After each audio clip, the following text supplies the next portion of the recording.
Operator, I need an exit. Welcome to Dreamseed VR. I'm your host, Sarah Finn, and this is episode 3, Simulacra. You're probably wondering what the hell is going on.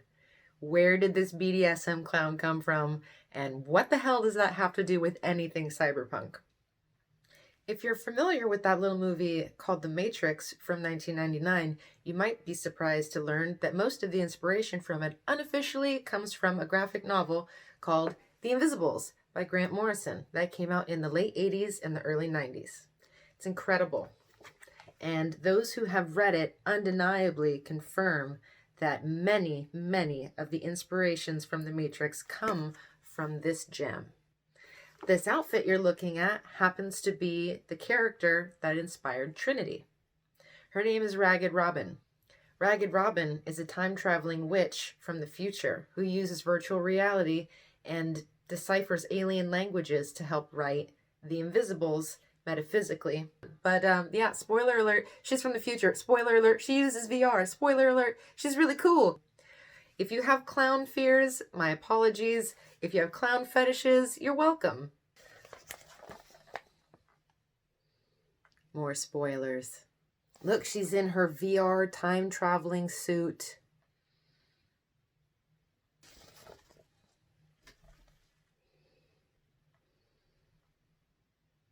I took some liberties with her red hair because I wasn't about to change my hair color. Check out this amazing cybernetic VR interface that she's floating in. That's the source code. For those of you who are familiar with the green stuff from The Matrix, well, it's pink in The Invisibles. Kind of like the laser beam from Philip K. Dick's Experience in 1973. It's my personal favorite comic book, pretty much of all time, next to Promethea by Alan Moore. So not only is it the inspiration behind The Matrix, but it also happens to have lots of psychedelic themes. One of the other reasons is because we're due for another installment of The Matrix coming next year.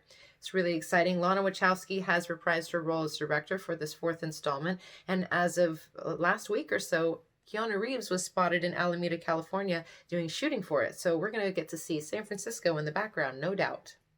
Now, as a film, The Matrix was groundbreaking in a lot of different ways, whether it was film techniques, conceptual ideas, and integrating this idea of simulacra into a digital, postmodern kind of genre.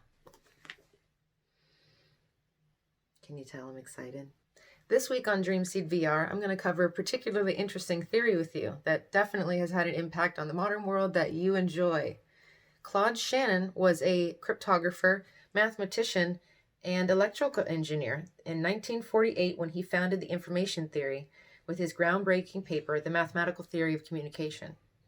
The work focused on how best to encode the information a sender wants to transmit, and in his paper he used the tools of probability theory as developed by Norbert Wiener, whom we covered in our previous installment. During Shannon's time at Bell Telephone Company lab, he laid out a formula of how digital signals decay over an analog communication line. The mathematical basis for the corruption of signals over space and time, using probability, were used to make algorithms to counteract entropy, retaining the signal's information integrity over long-distance telephone calls. In other words, Shannon developed information entropy as a measure of the uncertainty in a message while essentially inventing the field of information theory. Relating to simulation theory, information theory is relevant because these same algorithms for the conservation of information that Claude Shannon discovered have been found in the background radiation of the universe. You can ask Neil deGrasse Tyson about this.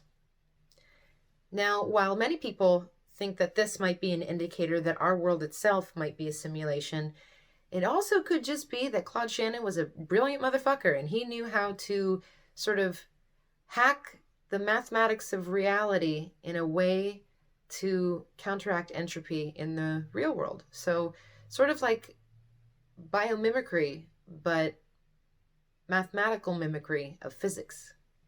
Now, lots of the time, simulation theory tends to spook people out. They get caught up in this idea that the world might not be real. where in fact they should just be thinking about the world in terms of vibration and frequency, which it very much is.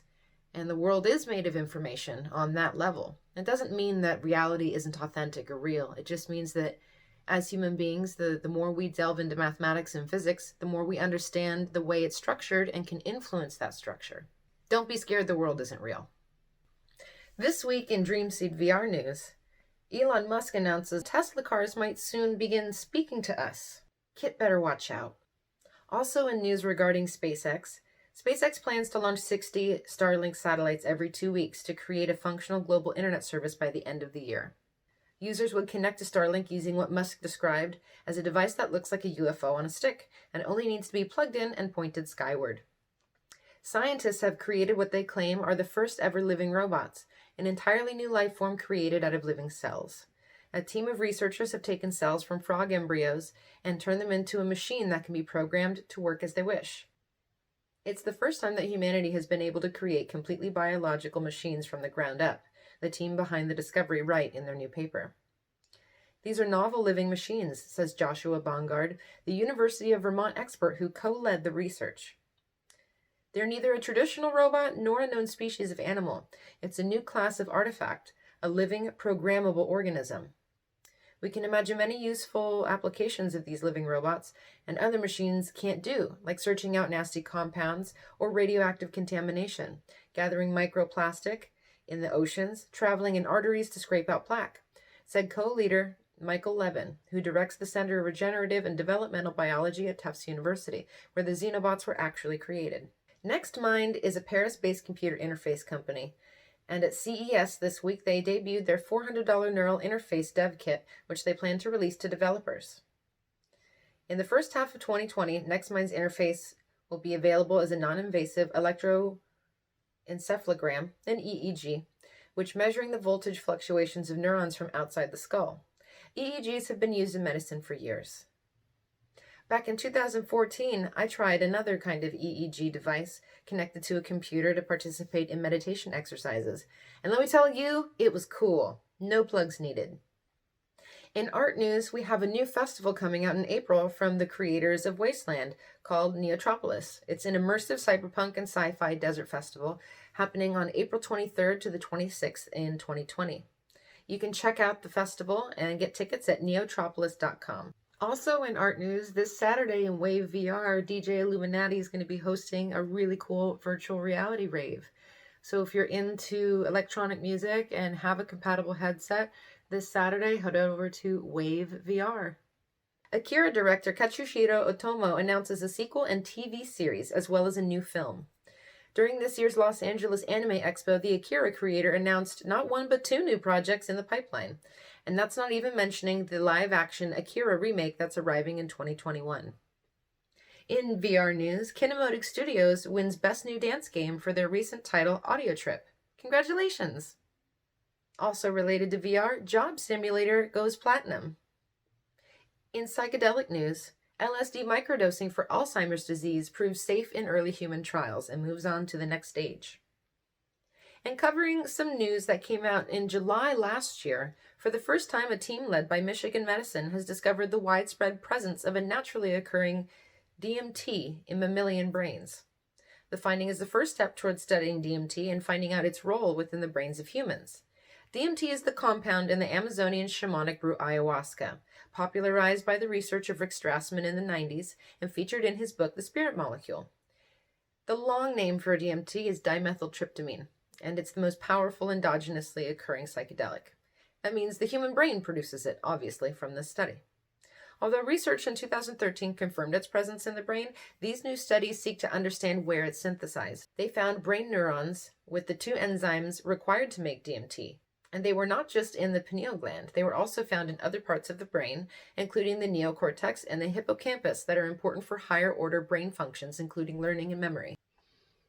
This week in recommendations, we have several book titles as well as some film titles. The first of which is a book called The Futurological Congress by Stanislaw Lem, a 1971 black humor science fiction which features a recurring character of his named Ijan Tichy, who travels to the Hilton in Costa Rica for a futurological congress. In this book, he explores the common trope of a utopia that isn't quite as it seems. This book also happens to be the inspiration for the 2014 film The Congress with Robin Wright.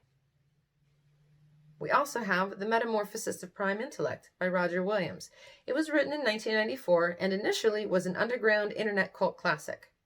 This is a strange book. I want to give a trigger warning. There are lots of violent passages in the first 2 chapters, but ultimately they serve a really deep philosophical purpose and give insight into the character's development as well as why the themes it explores are to be viewed in a particular paradigm. It deals with the ramifications of a powerful superintelligent supercomputer named Prime Intellect that discovers a method for rewriting reality while studying a little-known quirk of quantum physics discovered while prototyping its own specialized processors, ultimately heralding a technological singularity. After remaining unpublished for years, the novel was published online in 2002 and later in print through Lulu. It's now available on Amazon as well as online as a PDF. Many view it as one of the more important works of science fiction to deal with the idea of a technological singularity. The Invisibles by Grant Morrison follows the doings of a single cell of the Invisible College, a secret organization battling against the psychic and physical oppression using time travel, magic, meditation, and physical violence. This series is sprawling and incredible, covering nuanced subjects such as chaos magic, shamanism, alien abduction, and hyperdimensional overlords, as well as the singularity of 2012. In film recommendations, we have Tetsuo the Iron Man, a 1989 Japanese cyberpunk horror film. It's written, produced, edited, and directed by cult film director Shinya Tsutsimoto. I'm sorry if I said that wrong. An office worker transforms into a metallic creature and battles a similar enemy in the streets of Tokyo. This film established the director internationally and created his worldwide cult following. It was followed by Tetsuo 2, Body Hammer, and Tetsuo the Bullet Man. Our final film recommendation is Until the End of the World by Wim Wenders, a 1991 science fiction drama. This film was intended to be the ultimate road movie. Set in late 1999, an orbiting Indian nuclear satellite is out of control and predicted to re-enter the atmosphere. Mass populations trying to flee the cities cause a worldwide panic. Our main character, Claire, is attempting to flee and she gets caught in a traffic jam. She decides to leave the traffic jam by using a side road and then gets into a car crash with 2 bank robbers. A worldwide sprawling journey ensues. With her carrying stolen cash from the bank robbers, she meets the exiled son of a scientist who has created a way to record brainwaves and in turn dreams.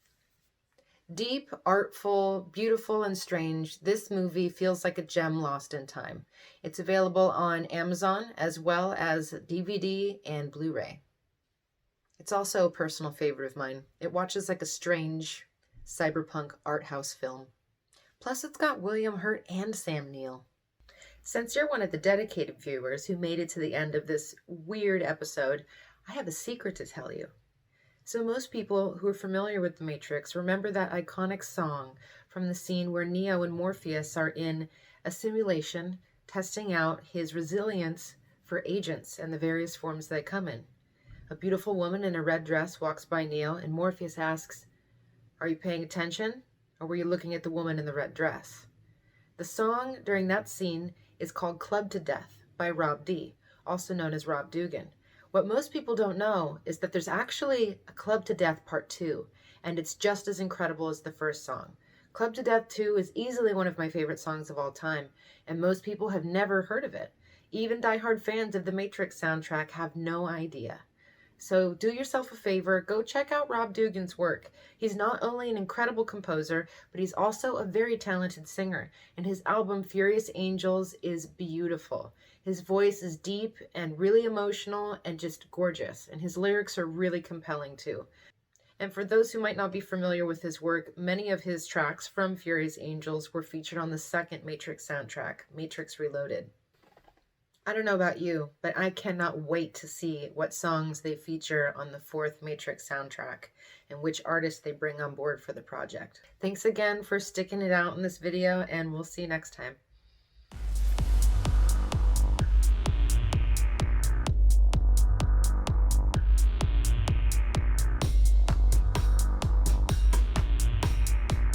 What do you mean my phone plan doesn't cover interdimensional calls?